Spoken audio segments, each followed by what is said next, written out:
Good afternoon, everyone. My name is Mark Dirks, and on behalf of ACRL and Choice, I'd like to welcome you to today's program, Trends in Technology Accelerating Scholarly Research, which is sponsored by Elsevier. Today's discussion is one in a series of sponsored webinars from ACRL and Choice that addresses new ideas, developments, and products of interest to the academic library community. Free to users, these structured 60-minute live presentations provide the opportunity for interactive discussions of important new issues and developments in academic librarianship by librarians, vendors, authors, and other interested stakeholders. Before we get started, I'd like to point out a few features of the webinar software. In the main area of the screen, you can follow along with the presentation materials. Along the right-hand side, you should see a Q&A panel and a chat panel. If you don't, you can click the buttons labeled Chat and Q&A in the upper right corner of the screen to activate the panels. Please use the Q&A panel to submit your questions to our speakers, and when you do, please let us know which speaker you would like to direct that question to. At the end of the presentation, they'll take a few minutes to answer your questions, so I would encourage you to send them in throughout. If you experience any technical issues, you can use the chat panel to let me know, and I will troubleshoot the issue with you privately. Today, we're using the hashtag ACRLChoiceWebinars during the event, so if you have another screen handy, shout out to us. We're at choice_reviews on Twitter. Also note that we are recording today's session, and everyone who registered should receive a follow-up email with a link to the archived version. And here to introduce our speakers today is Jean Shipman. Jean is the Vice President of Global Library Relations at Elsevier, and at this point, I will turn it over to you, Jean. Well, thank you, Mark, and thank you, everyone, for participating in today's webinar. Today, I have a great panel of 4 individuals, as listed here, Greg Gordon, Judy Russell, Morgan Zients, and Karen Bork. And we'll be talking, as you probably realize, on trends in technology that's accelerating scholarly research. So the panelists will each have about 10 minutes, and then we'll follow the sessions with question and answer, as Mark indicates. So please insert your questions, and we will go ahead, and I'll introduce each speaker in a little more detail prior to their individual presentation. So Greg, I'm going to say that you're the Managing Director of SSRN, that SSRN focuses on high quality, rapid, and electronic dissemination of scholarly research at the lowest possible cost. So the tagline, tomorrow's research today. And Greg joined Elsevier in May of 2016. And with that, Greg, I'm going to let you go ahead and share your words about SSRN. Thanks, Jean. What I wanted to talk about today is how SSRN fits into this accelerating research concept, and maybe give you a few ideas to think about the different ways in which you can help your researchers, young researchers, old researchers, across the various different disciplines, but help them share their research early and freely through SSRN and some of the other tools that we'll talk about today. So for those of you who don't know SSRN, here's a quick little overview. We've been around for over 20 years, and I think probably the most important point is the 4th bullet on the slide that you see in front of you.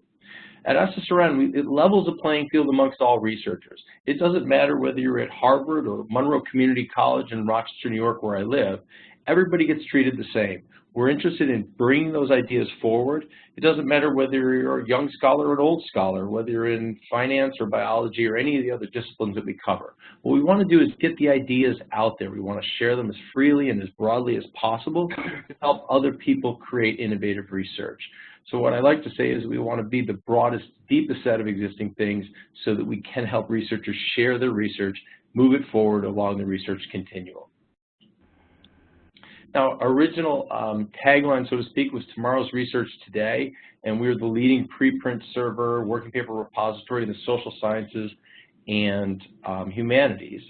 And here's a brief slide for an internal document that kind of walks through the way the different disciplines since the early 90s got started, some of the disciplines that we currently cover, some of the disciplines that we're starting to expand into, and some of the different milestones. We don't have time to go through all of them in detail, but it kind of gives you a flavor that we've been around for a while, we've been sharing research for a long time, we have a pretty good understanding of ways in which research gets used across the different communities, across the micro communities within SSRN. So we recently added some life and physical sciences. So we started biology in August. We started chemistry in October. A couple of weeks ago, we added women's and gender studies, which you see in the bottom right of that slide. And we're about to announce another network we're very excited about in the next couple of weeks. So stay tuned, but kind of rounding out the rest of the offerings within SSRN. And what we find is that the sharing across the different disciplines, you know, if I'm an accountant writing about Sarbanes-Oxley, I can share it with regulatory economists or securities lawyers or scholars interested in corporate governance or any one of the other areas. One of the large growth areas for us recently was Bioethics Law, where the biologists and lawyers come together to write about a topic that maybe isn't one of the mainstream areas for journal production, but it is an important area, it's a growing area, and by having a repository like SSRN, we can share that research so the corpus is living, it's breathing, it grows over time. So what you see here is my simple definition of innovation, is to create new things by being exposed to a broader, deeper set of existing things.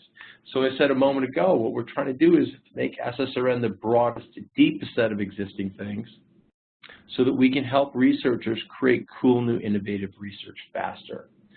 So as we've thought about the ways in which SSRN as a platform is growing, we're looking to become the source of the new, where we're helping researchers connect, helping researchers develop their ideas from their infancy all the way up until the submission to a peer-reviewed publication, or maybe it's to be presented at a conference, or maybe it's good enough just to be an idea within SSRN where others can build upon it.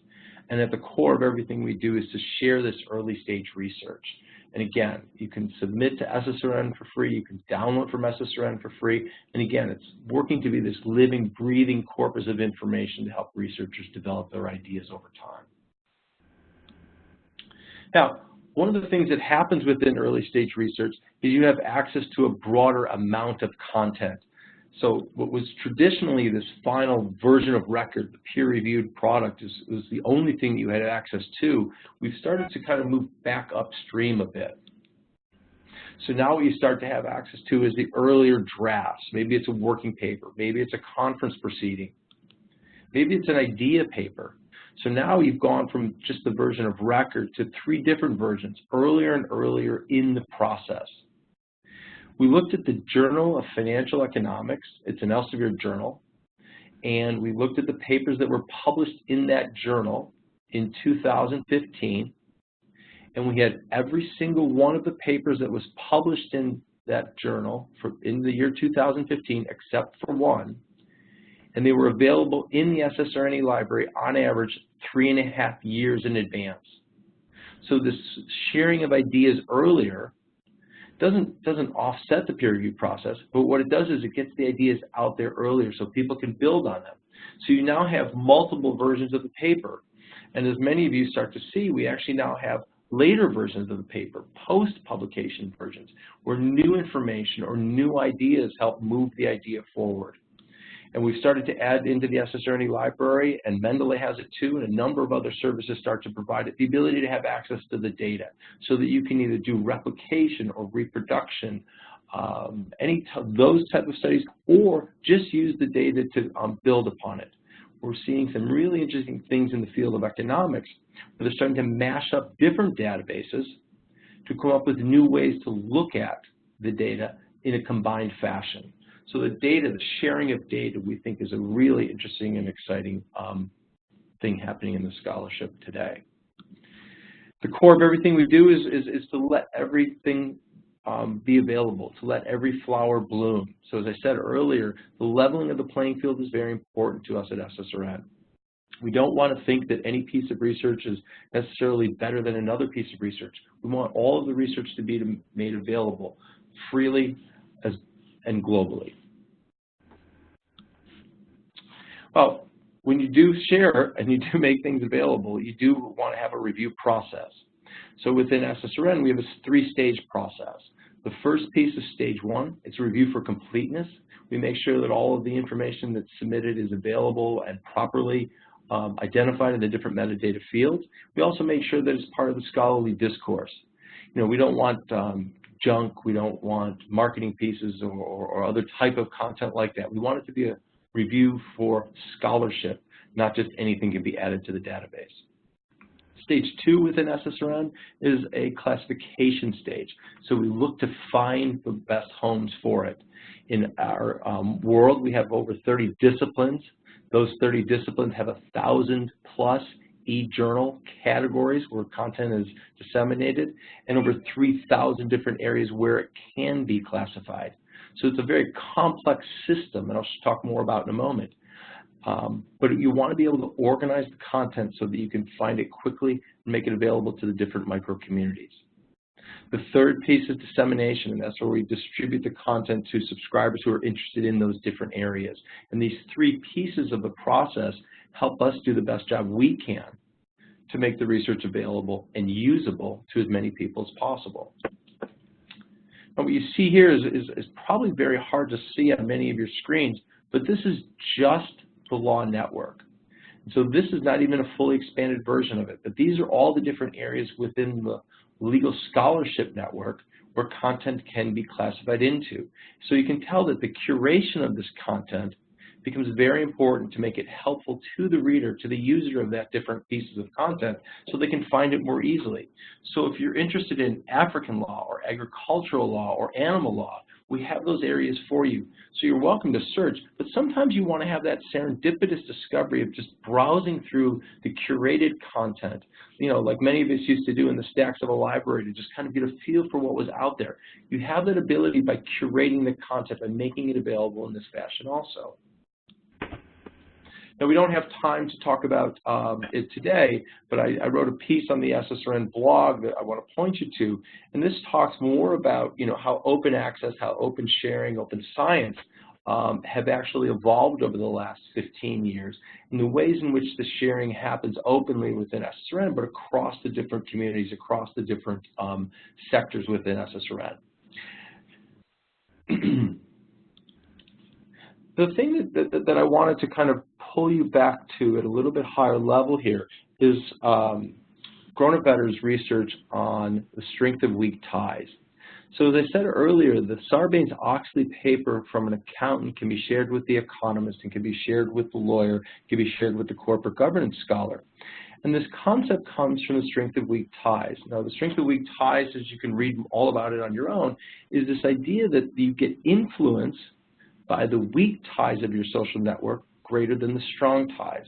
So the individuals that you interact with on a regular daily basis help to reinforce your views of the world, but it's the ones that come in from the outside where you don't have these strong connections with are the ones that help you see new ideas, to create new innovative approaches or looks into the different things that you're faced with. So we believe at SSRN that this concept of weak ties, where we're sharing the content outside of its core discipline, helps the researcher create innovative ideas faster. So when you're looking for areas and places to share the research of your scholars or yourself, why don't you think about the different ways in different communities that you can actually share it outside of the core areas? Because that's where we think innovation starts to occur.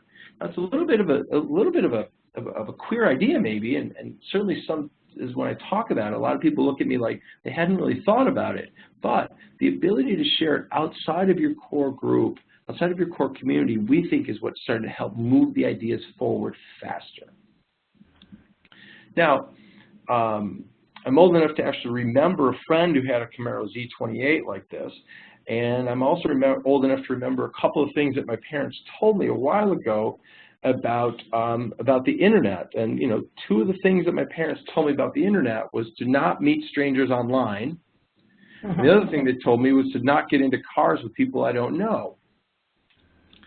So now here we are a couple of years later actually paying strangers to get into their cars with them and have them take us to places. And so this idea, you know, as much as it's a joke, it just kind of lets you think about the ways that things are evolving and the ways that we're sharing this research outside of our core areas. So I'll let the rest of the speakers continue on, and thank you very much for attending this conference.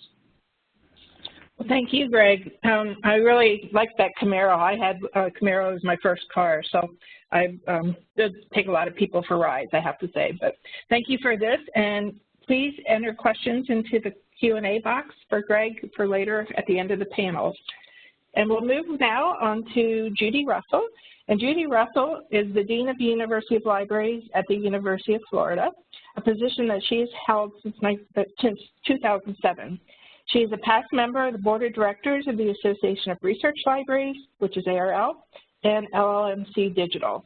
She's also a former member of the board and a past president of the Association of Southeastern Research Libraries, or ASERL, and former member of the board and a past president of NFACE, the National Federation of Advanced Information Services. She is active in the American Library Association and the Association for College and Research Libraries, ACRL, which is the webinar today. So Judy, I'll let you take over and present an example of Elsevier's support for university institutional repositories. Thank you, Jean, and welcome everyone. As Jean said, I'm going to talk about one example of Elsevier's support for university institutional repositories based on a project that we have been doing with Elsevier here at the University of Florida. Our project is a relatively interesting one. We were interested in identifying and obtaining copies of, or access to copies of, articles by University of Florida authors to put into our institutional repository. We discovered that Elsevier was developing APIs, and so we are now using free APIs from Elsevier to identify articles by UF authors in Elsevier journals and import the metadata and the full text for searching, not for retrieval, into its institutional repository, which we call the IR at UF. The search results, when a search is done in the system, will include both Elsevier articles by UF authors and other applicable UFDC content. So the user is getting a broad spectrum of information when they search in this platform. Additionally, there are free APIs from Elsevier that then analyze the access rights of each individual user and deliver the available articles by UF authors based on those access rights.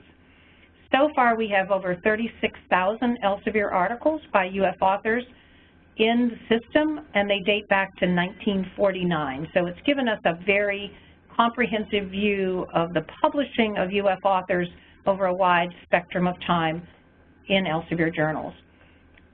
We have also recently started working with author manuscripts so that we can provide additional access. And so far, there are over 2,800 author manuscripts dating from 2013 forward. Obviously, they don't still have the manuscripts from 1949, 59, 69, but we are at least reaching back to 2013. And additional manuscripts will continue to become available as embargoes on those articles and other barriers are removed or expire. One of the really interesting results of this project was that we learned that over 1,000 of the 9,500 Elsevier articles by UF authors that we've placed in the system from the period 2012 forward are open access articles. So it was a surprise to us in the libraries, also to our Vice President of Research and a number of our deans, to realize that we had such a high level of open access publishing from our UF authors. So when the search results are conducted, the Elsevier articles that return in the search results will have one of these 4 thumbnail labels. The first one on the upper left says it's the publisher version and it's open access. And so obviously all users can have access to that, but we really wanted to flag the fact that it was a fully open access article. The second, if you move to the right, is the publisher version you have access. And so subscribers who are identified by the API as coming from an institution with a license, so it doesn't have to be a subscriber at the University of Florida, it can be from any institution licensed for that content, would see this icon and would immediately be able to access the published article on ScienceDirect. If you go to the lower left, you see check access, and this affects users without subscriber access. It's a small percentage of the users, but we did want, both Elsevier and the university wanted to address what would happen to those users. And I can tell you an interesting story about that, that when we were first testing the system, we ran a very simple search, and one of the articles that came up said check access, and we were like, wait a minute, we subscribe comprehensively.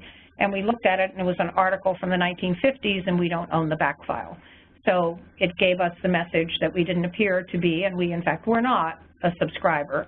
However, had someone else from another institution found that article through our system, they would have, if they owned the back file, they would have seen the message, you have access, and been able to go directly through to the ScienceDirect platform. And so finally now, for users without subscriber access, where we do have an author manuscript, they will see the thumbnail label, Accepted Manuscript, Personal Use. And I'll give you some screenshots here to give you an idea of how this looks. So this is the home screen for the UF Digital Collections. They've represented a search here in the search box. For a user who does have subscriber access, the thumbnail will come up, the full title, a lot of information including the various authors. You see the thumbnail that says Publisher Version, you have access below the thumbnail image.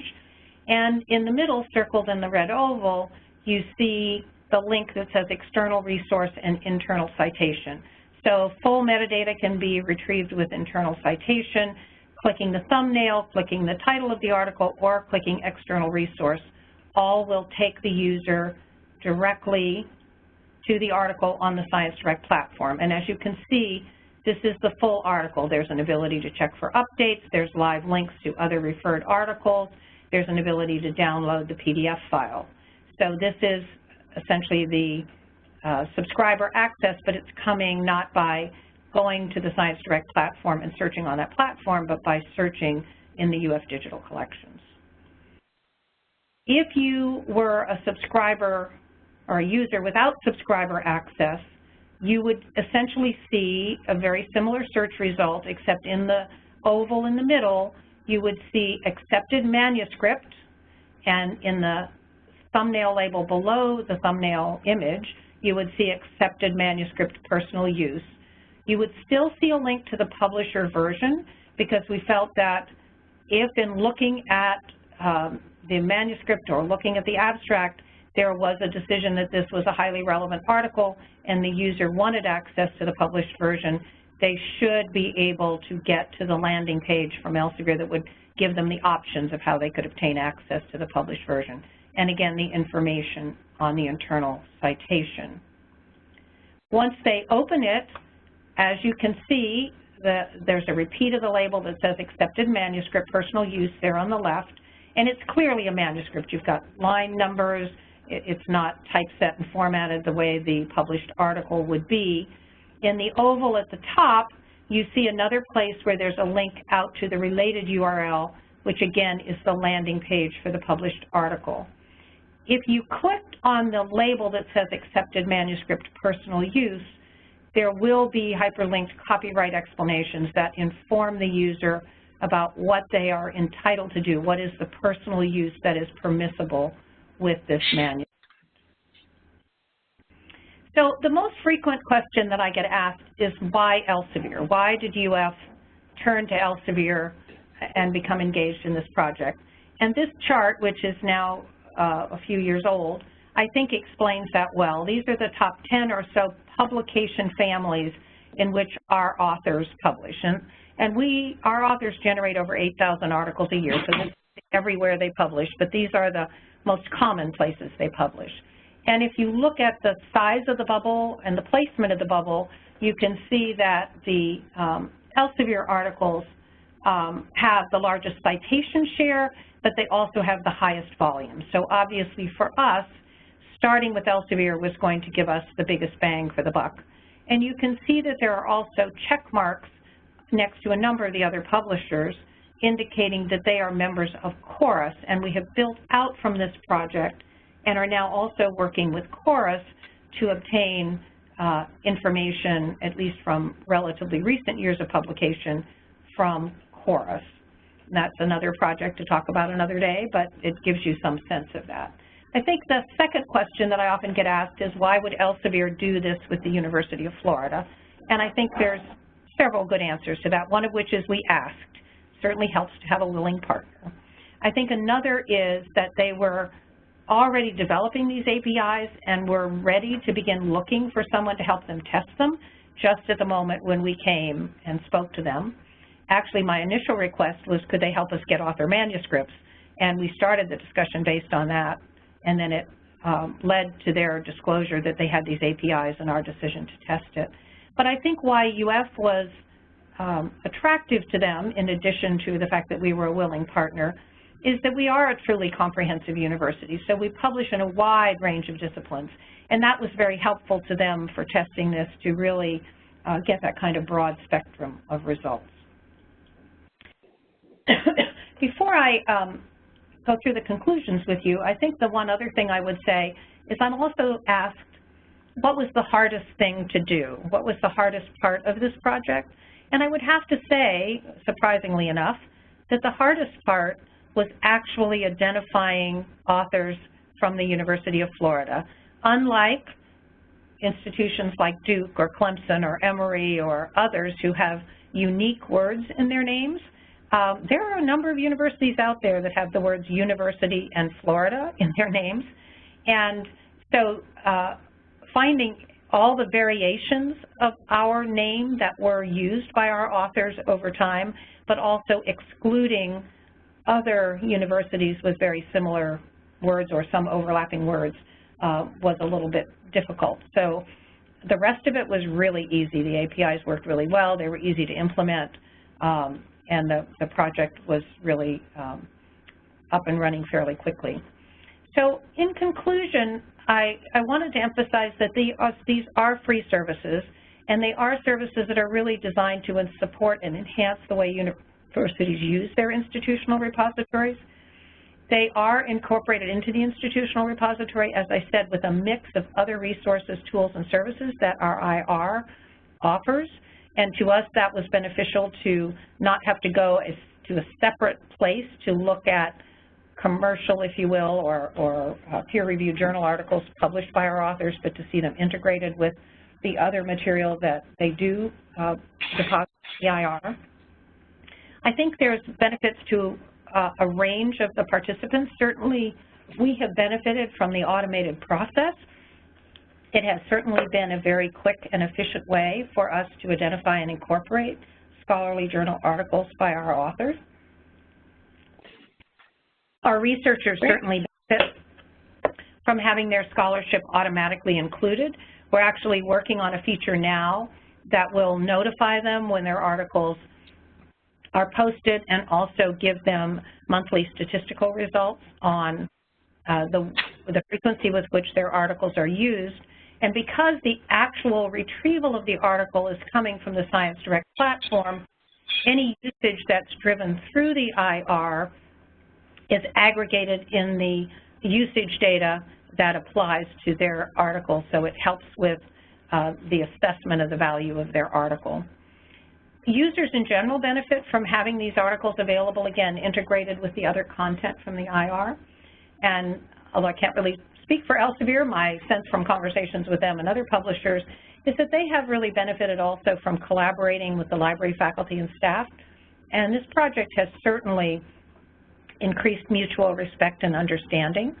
Often our communications are very much focused on our relationships with the salespeople and negotiating over the price of these resources, and this puts my faculty and staff in touch with a very different array of people at Elsevier, and they have been very impressed with the quality of their work and their openness to discussing and refining these APIs and the project as it's gone forward. So in conclusion, I would really say to you that I think it's something for you to consider, that you might like it, you might find it beneficial, and it's certainly a fairly easy thing to implement if you already have an institutional IR.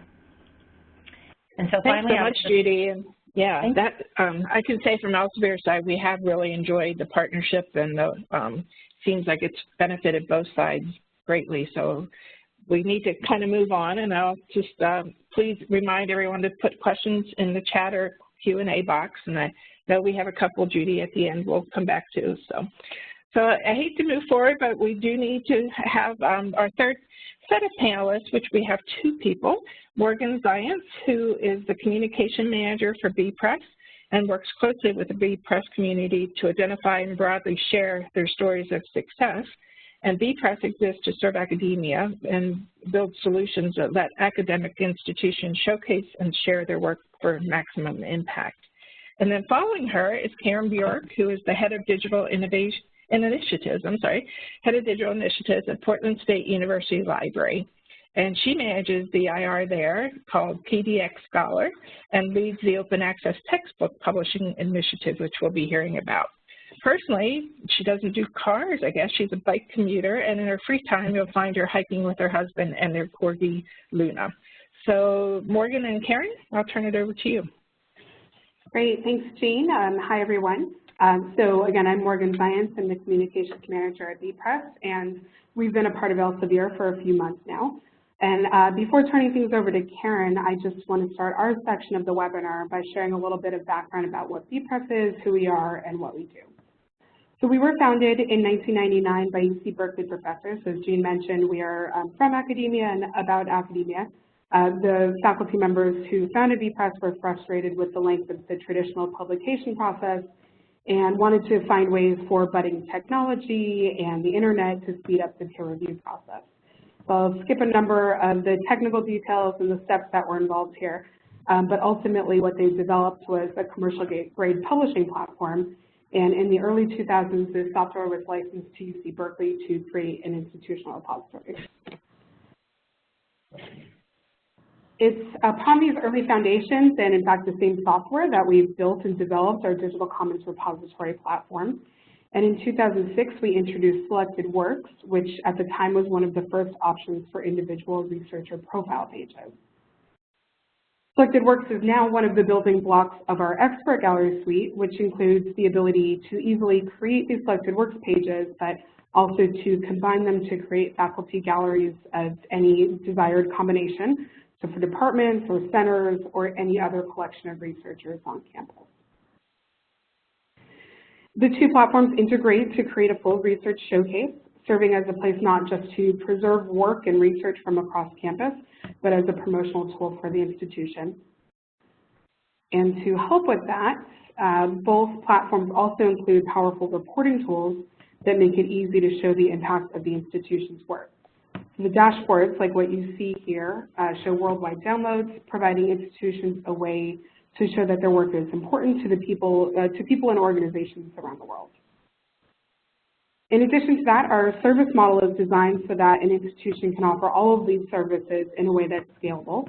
We offer unlimited support from the 6 folks you see here and about 65 others, as well as unlimited storage. And as a fully hosted platform, users don't have to focus on updating the software. All of these pieces come together to mean that BPress users have more time for the on-the-ground work that builds diverse and powerful institutional repositories, like building relationships across campus and focusing on ways that the library can be involved in broader campus goals and projects. In fact, most of our users have innovated far beyond the bounds of what we traditionally think of as institutional repositories and have really led our development. And they found creative solutions to help departments and organizations across campus with a variety of different types of content, a lot of which you see here, but other things in addition to this. Some BPress users have used digital commons and the Expert Gallery suite to create full-scale publishing imprints. Others manage campus data needs through the repositories and incorporate their researcher profile pages to the data that they're hosting, and everything in between.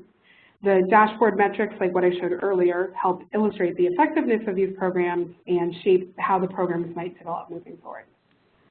So on that note, I'm going to turn things over to Karen Bjork at Portland State University to share one of her very successful projects, which is helping build and develop a very successful OER program at Portland State University.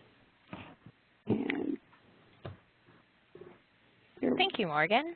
Yeah, and you should have the controls now. Yep, I'm good. So thank you. I am looking at open textbook publishing and how it has been accelerating scholarly research and the impact on students.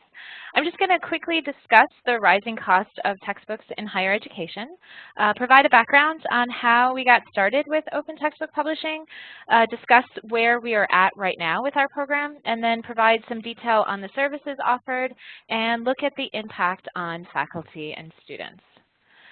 So this should not be new news to anyone. So cost of textbooks have skyrocketed in recent years. Since 2006, the cost of college textbooks has increased by 73%, or more than 4 times the rate of inflation. According to the Covering the Cost, which is a report from the nonprofit Student Public Interest Research Group, it is not uncommon for an individual book to cost more than $200, and some have price tags that go as high as $400. According to the Bureau of Labor Statistics data, textbook prices have outpaced the rate of inflation by 3 to 4 times.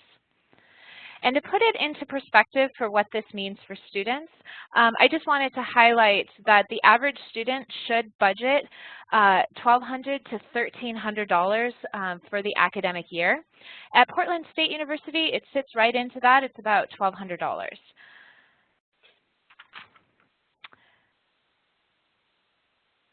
Portland State University Library was given an opportunity to take action and to help. And this happened in the fall of 2012 when we were awarded a $15,000 stipend through the University Provost Challenge. And this was in order to help open textbook publishing. We did a call for campus-wide proposals in May of 2013, and we selected 5. And in December of 2014, we actually went and published all 5 of those.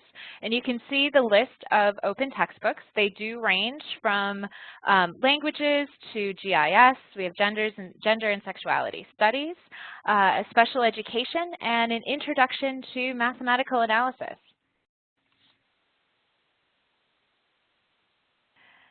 The success of the pilot project has allowed us to expand and to continue growing our open textbook project.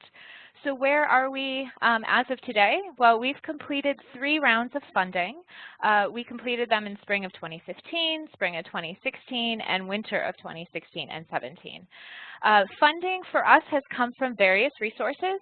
Some of it is library donor funds. Others have been through departments. We just recently have been working with our Alumni Association, and the library has put in some of their budget as well to help fund all these. We have published 10 additional books since 2014. I have 6 books that are currently in production. 2 of the books have actually gone through a 2nd edition. And as of fall of 2017, PSU students have saved more than $150,000 through our open textbook program. Portland State's open textbooks have been downloaded more than 3,000 times all over the world. And we are currently doing a new call for proposals. So you can see here in our published titles, hopefully you can read it, we do have a large number of books that are in the world languages. And a lot of that is just due to the nature of pedagogy and languages and how quickly it is changing. And a lot of the textbook authors were just not happy with what was being offered, so they had actually started to create their own language textbooks and manuscripts. And so when they saw our proposal, they were excited because it actually was a mechanism in order to sort of get them into the publishing realm. So you can see we have quite a nice range from chemistry to intensive English language, of course the various languages, and as well as mathematics.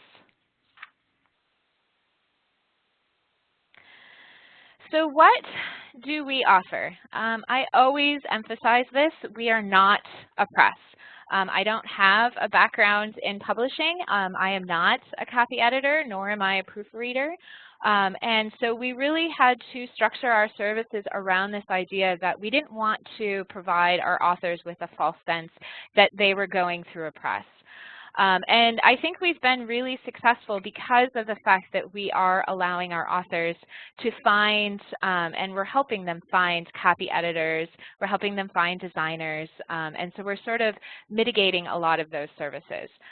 We offer each project $2,500. And we do, at this point, also offer additional funding if requested. Many of the projects, as I stated before, were already in the manuscript phase. They just really needed a mechanism to complete it. We've encouraged authors to use their money to help fund designers and copy editors, but several authors just pay themselves outright. We do provide assistance with copyright clearance, in particular international copyright questions. Because we have a large number of language textbooks, a lot of the faculty want to use material that is from various countries, so we do want to make sure and verify we're not violating any copyright. We do assign DOIs. We provide Creative Commons licensing support. We do print-on-demand services. This is just to provide students with an opportunity to have access to a print copy. We do it through lulu.com, and we actually price them so they're at cost, so nobody is making any money. And then we also provide the assistance with hiring and budget spending, and we have actually found that this is the most time-consuming part of our entire project. The library is responsible for all contracts and ensuring that the budgets are spent correctly and that HR rules and regulations are followed. It was one piece that we never imagined would take up a big chunk of our time, but I will say as of today, we spend about 80% of our time making sure we're spending the budget correctly, making sure all the contracts are correct, and making sure that everything is signed and dotted on the line, because we ultimately are the ones responsible for how everything is being spent. We also provide workshops on self-publishing and copyright. So we work with Hooligan Press, which is a general trade publisher that's affiliated with PSU. And they are the ones that provide guidance on hiring copy editors, designers, and proofreaders. They provide a workshop for all of our authors getting started, and the workshop usually lasts about an hour with an hour then of questions and they provide extremely detailed information about what to look for when hiring a designer, how to go out and hire a copy editor, questions to ask, and we have found that to be super helpful just because we want to make sure that the authors are getting the best for their money. And it also works well because Hooligan Press is a graduate publishing program. And so it allows recent graduates to get some publishing experience and working with authors. And then again, we do the project manager, so that is me. It is an important role because I'm the one that ensures that the authors are meeting all their deadlines. I work with them to help hire people, and I answer any questions that they have. So I asked our authors what it meant and why they wanted to write an open textbook, and I think it really hits home when we talk about accelerating research, in particular making sure that research is specific to their needs. And you can see the 3 quotes here. And they really do talk about that idea of being able to develop their own peer-edited textbook, making it specific to their classroom, and that opportunity to be able to provide access to materials to other teachers that are teaching within their discipline. So accelerating research and collaboration, particularly with faculty. Faculty, the impact on pedagogy. The faculty are writing their own material, and they're shaping how that material is taught in their classroom.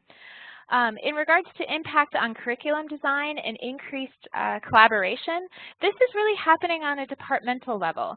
We have 2 Arabic textbooks, and each of the authors essentially assisted the other author in writing their textbook. The textbooks are for a 300 and a 400 level class, so they were able to collaborate to make sure that the students had that bridge and that gap, so when they jumped up to the next level, that they really knew and had an understanding of the curriculum, they had an understanding of the textbook and how it was all laid out. And it's been a really interesting relationship as the faculty are now talking about creating a 3rd book, that actually having them both write it together. The importance of peer review. So peer review strengthens the validity, the effectiveness, and the appropriateness of the text. Faculty authors are required to have their open textbook peer reviewed by faculty from outside the university. This not only provides the outside perspective, but the opportunity for faculty to share their textbooks with other institutions. And our books are also available in the open textbook library, so they do go through open review as well.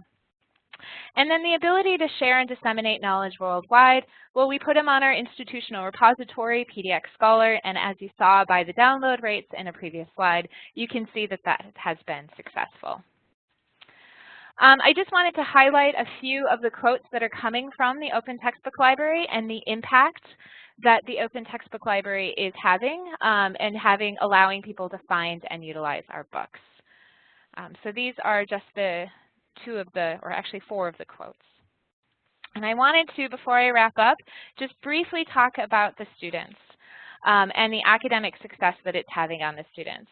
So we are finding that the students are participating in the creation of the text.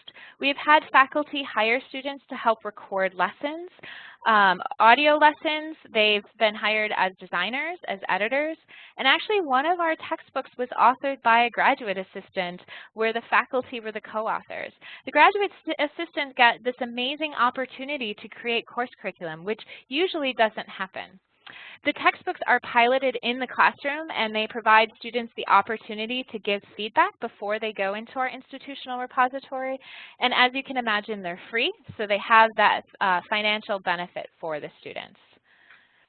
And as I wrap up, I just want to put some of the students' perspectives on there. I recently launched a research study to determine the role of open textbooks in higher education and their effectiveness in the PSU courses that the books were developed for. So we asked students about their impression and opinions of the open textbooks created by their professors, and these are some of their comments. And as you can see, free seems to be a central theme.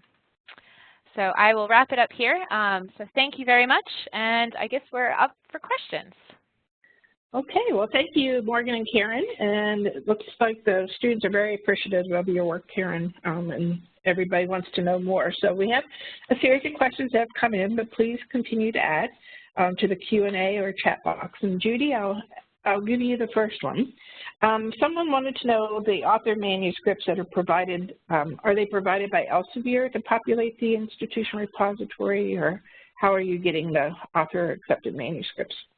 They are provided by Elsevier, which obviously has them and has a complete set of them. So we don't have to chase our faculty around the campus to try to get them. And at the moment, they're providing them streaming so that when someone clicks on them, they're pulling them down from Elsevier, but they are preparing PDF files that can be downloaded and saved, and that will be added soon. Okay, great. And Karen, people wanted to know where you're directing the authors that are seeking copy editing. Sure. So we work with, it's called Hooligan Press. It's actually part of the publishing program, the Master's in Publishing program here at Portland State University. We have worked with the director of the program in order to find a list of names of copy editors that he recommends.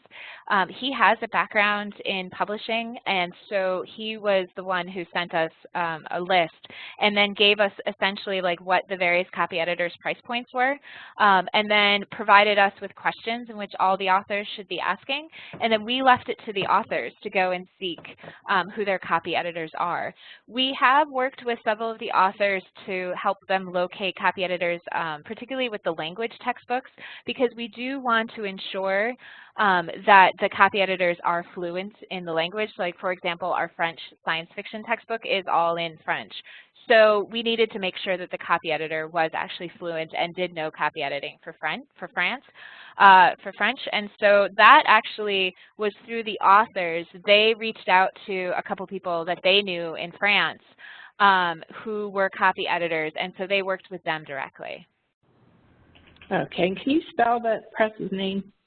It is Ooligan, I believe. Yeah, so Ooligan, Hooligan Press. Okay, great, thank you. And Greg, I know you've been getting questions and answering throughout, but there was one at the beginning about who is assigning content labels. Is it SSRN or authors or both? Thanks. Yes, so when an author submits their paper to SSRN, they suggest the classifications where they think it would be best shared. we review them. But because we do have 30 different disciplines, we actually have a team of about 3.5 dozen classifiers, PhD candidates, early stage professors, and they review every single submission just to make sure it's in all of the right places, but also look to add it. You know, we're adding new networks regularly, we're adding new e-journals regularly, so it's almost impossible for any one person to know all of the different places. So the author makes the initial suggestions, and then we have a team of people who then review them to add to them and make sure that the ones that they were suggested are appropriate for that paper. Okay, great. And then Judy, back to you. We had a question about the number of open access articles that are in the IR authored by University of Florida authors. That number, does that include hybrid open access as well as full open access articles? Yes, it would include any article that had an open access status, regardless of whether it was hybrid or in an open access journal. Okay, great. And then Karen, who provides the workshops that you mentioned? So those workshops are provided by the graduate students that are in the book publishing program at Portland State. Again, I work with the director at Hooligan Press, and he identifies some of his top students, and they are the ones that provide the workshop. And then he actually attends as well, and so he'll be able to answer some of their more sort of in-depth questions after the workshop. Okay. And then Judy, for the UF authors, do you have to get permission from them prior to having their articles automatically uploaded to the IR, or can they opt out, or would they even choose to do that? Can you offer that service? I guess what's been the reaction of faculty? Because these are published articles in the press, you know, out there, we have not felt the need to ask permission in advance, or has there been any concern expressed by any of our authors. Okay, great. And then I think, Karen, do the students and with open textbooks have the option to obtain a copy through print on demand? And if they can, has that been popular? It's been mixed. It depends on the course. So we have found that the mathematics textbooks are much more popular than some of the language textbooks, but we just provide them for all of them, unless for some reason the author doesn't want it. But yeah, it really does depend on the discipline. Okay, great. And then Greg, is there a cost for accessing the SSRN? No, we strongly support open access and have since the beginning, so you can submit for free and download any of the author-submitted content for free. We do have some papers from Wiley that are available on our paper review basis, but you can submit to SSRN for free and download for free. We do have some other services that we use to stay in business, but free to submit, free to download. Okay, great. And I think we have gotten through the questions that have been posed. I don't know if we have about 6 minutes here. If there's further questions, please enter them. I was just curious myself. Judy, why do you think other libraries wouldn't want to do what you did with the API for institution repositories? Have you heard comments about what's holding them back? I really, I mean, I've had the kinds of questions that I reported on. I think there's some understandable concern about how much work is involved, and obviously the APIs take care of a lot of that work, but there was work that we had to do to customize the way the materials would display within the search results that are standard within our IR, but not unduly burdensome. I think part of it's awareness of just people realizing that it's an option and setting a priority among the other things to which they might be applying their resources. At our institution, there was a lot of interest in having a better understanding of what the output was of our authors, and specifically a request from the provost and the vice president of research and the faculty senate research council to do it as much as possible without putting additional burdens on the faculty, which clearly going directly to the faculty to collect this information would do. Okay. And it looks like there's a question about bpress, and Morgan, I'm going to direct this one to you. Now that Elsevier has purchased bpress, do you anticipate any changes in their business model? The person that putting the question says that they're enthusiastic bpress users but are worried about the future.